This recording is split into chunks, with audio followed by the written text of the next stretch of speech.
Hi folks, Canadian Prepper here. So I want to make a video today about integrity and the preparedness genre with regards to selling survival products. Now, every product that I use on the channel, that I promote, or that I do a review on, in 90% of the gear reviews that I do, I'm actually soliciting companies. They don't approach me. There are some companies who approach me, like Through Night, and I'll do the odd Through Night flashlight review, and I'll weigh the pros and cons, and I'll give you an honest review on that. But I want to talk about what it is that makes a sellout, because this is a term that gets thrown around a lot, especially in this preparedness genre, because I believe that preparedness and survival border on political activism to some degree, or at least people who are very, preparedness minded tend to have very strong political views. And in a lot of ways, people are very critical. People are critical of the government, critical of the system, and all the rest. And I think that a lot of that carries over into a very harsh and unfair criticism of gear reviewers. Now, I've done a couple videos on this already, but basically the definition of a sellout is this. A sellout is somebody who is trying to sell you something that they themselves don't believe in, or that they themselves would never use. Like you see some of these poster boys drinking Gatorade and promoting that, and I mean, in reality, a lot of them probably don't even drink it, or if they do, it's by happenstance. It's not because they're that passionate about it, or they believe that the myths that are perpetuated in those commercials. Now, when I review gear, it's all things that I myself would use or do use on a regular basis. I don't promote crap on this channel. And if I do bring something to the channel which doesn't meet my expectations, I'll be sure to let you know about that. So there's a lot of products that I've done reviews on where I'm especially critical of them. One I can think of in particular is the Flame Store. It was a thermoelectric generator, and it was a small one, and the whole point of it was to convert thermal energy, or heat energy, fire basically, into electrical energy. Great concept, just with a terrible execution, and something that was totally impractical.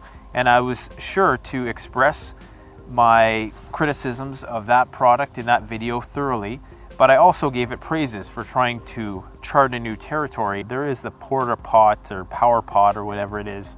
There's a couple ones out there, but by and large, they're not very practical in terms of power generation. You're not going to get enough power when cooking a meal to power your devices.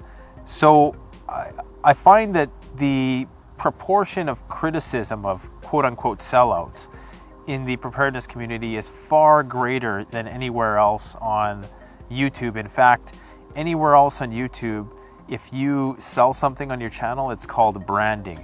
Anytime you attempt to do that in this genre, because people are approaching it from that critical anti-establishment lens at all times, we're charged with being sellouts or just trying to fearmonger and to sell people stuff.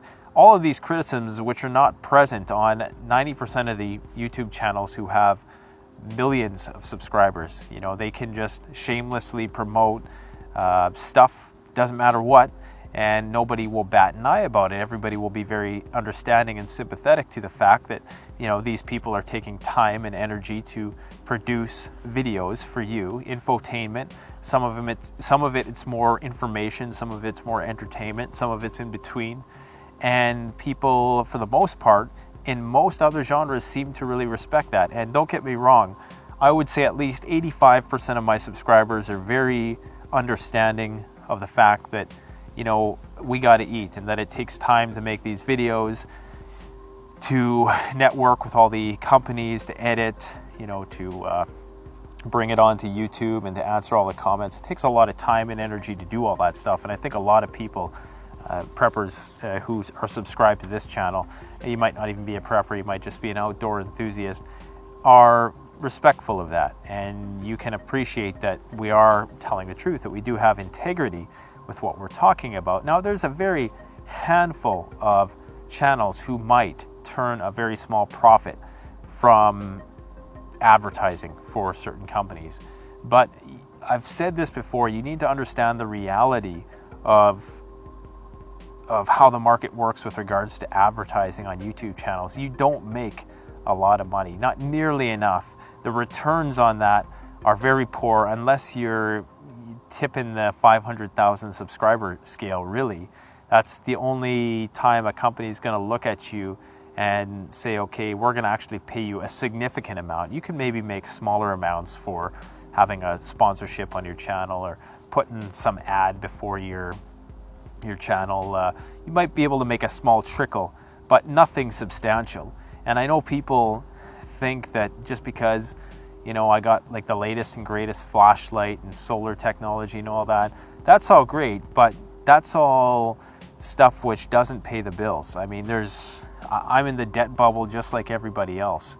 I have a mortgage, I have 4 children, I have car payments, you know, a huge grocery bill because the food prices keep going up.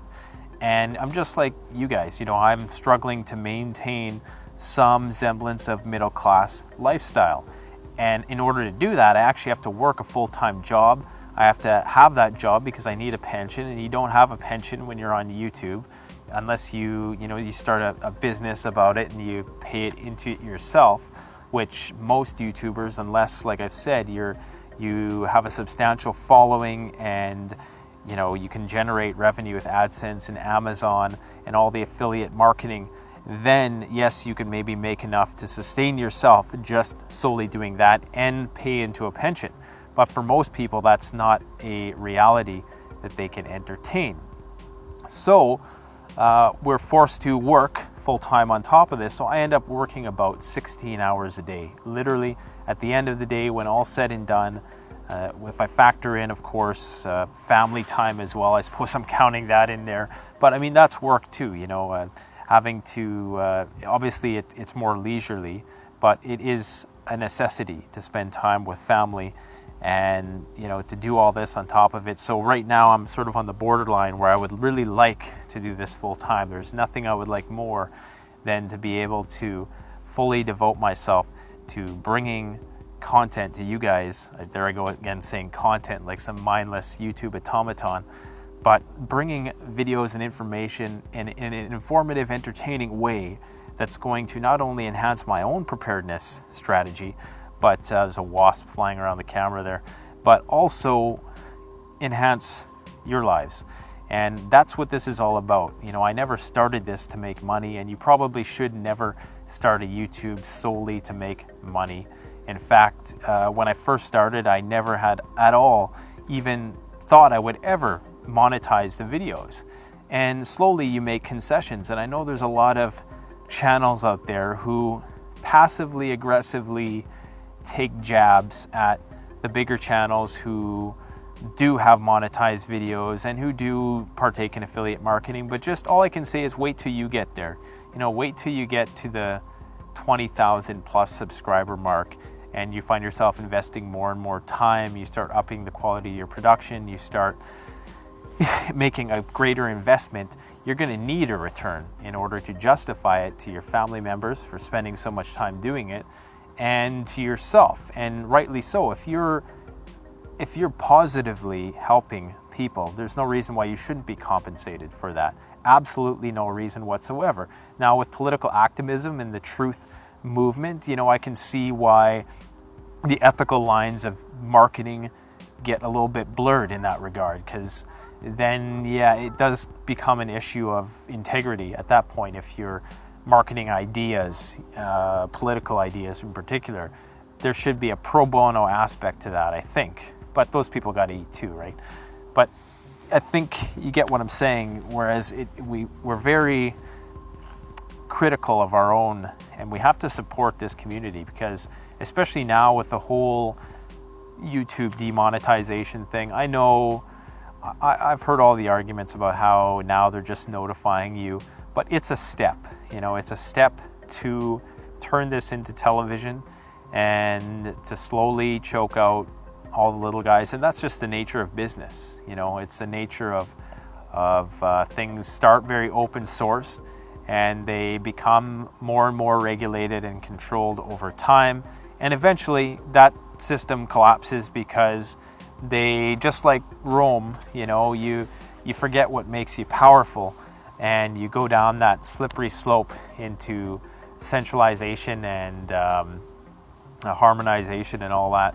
So all I can say is just support the channels. As for the trolls out there, and I know somebody's going to be like, don't let the trolls get to you.